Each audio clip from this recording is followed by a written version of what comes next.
Assalamualaikum warahmatullahi wabarakatuh. Ini dispenser air yang saya cakap ada masalah sold out tu. Okay, macam mana dispenser ini berfungsi? Kedudukan dia macam ni, dia tegak. Dia tegak Jadi bila kita letak air ni dia akan tekan switch ni. Okay, dia tekan switch ni macam ni. Jadi air bila penuh, dia akan tekan ni lah. Dia akan tekan dan sangkut kat sini. Dalam beberapa tin lah dia akan tekan macam ni. Ini pula dispense ni, bila kita tekan button kat depan, dia akan ngelam ke dalam dan air tu akan jatuh ke bawah lah. Baik, kita tengok macam mana dikatakan switch tu rosak. Kita tengok keadaan switch. Okay,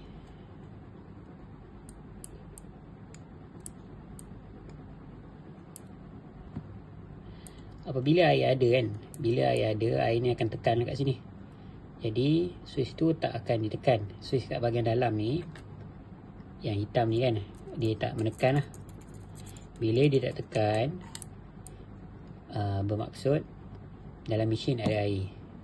Bila switch ni angkat, mesin dia tak ada air lah. Bila dia tak ada air, itulah dia naik error sold out. Jadi cara pertama kalau kita nak check, kita check dekat wire putih hitam. Nampak ni kan, hitam putih ni. Okay, wire di atas ni, hitam dan putih. Dua wire ni kita guna mode continuity, kita touch kat sini. Baik, kita cuba ambil multimeter dan kita check macam mana keadaan dia. Okay, kita ambil mode continuity, logo wifi ni. Jadi wire hitam dan putih sepatutnya bila dia akan ada touch macam ni lah. Maksudnya kalau dia akan ada touch. Macam mana kita nak buat? Saya ketepikan dulu switch ni. Kita masuk hitam satu, putih satu. Okey, bunyi kan. Jadi bila kita tekan, sepatutnya tak bunyi lah. Ni bunyi tak berhenti. Sepatutnya dia bila kita tekan ni kan, dia mesti stop. Dia mesti stop. Jadi dia boleh syak kata switch ni rosak.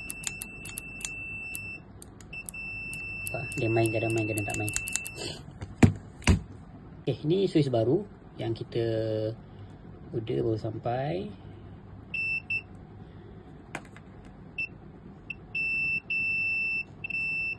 Okay, dia memang akan sentiasa bunyi.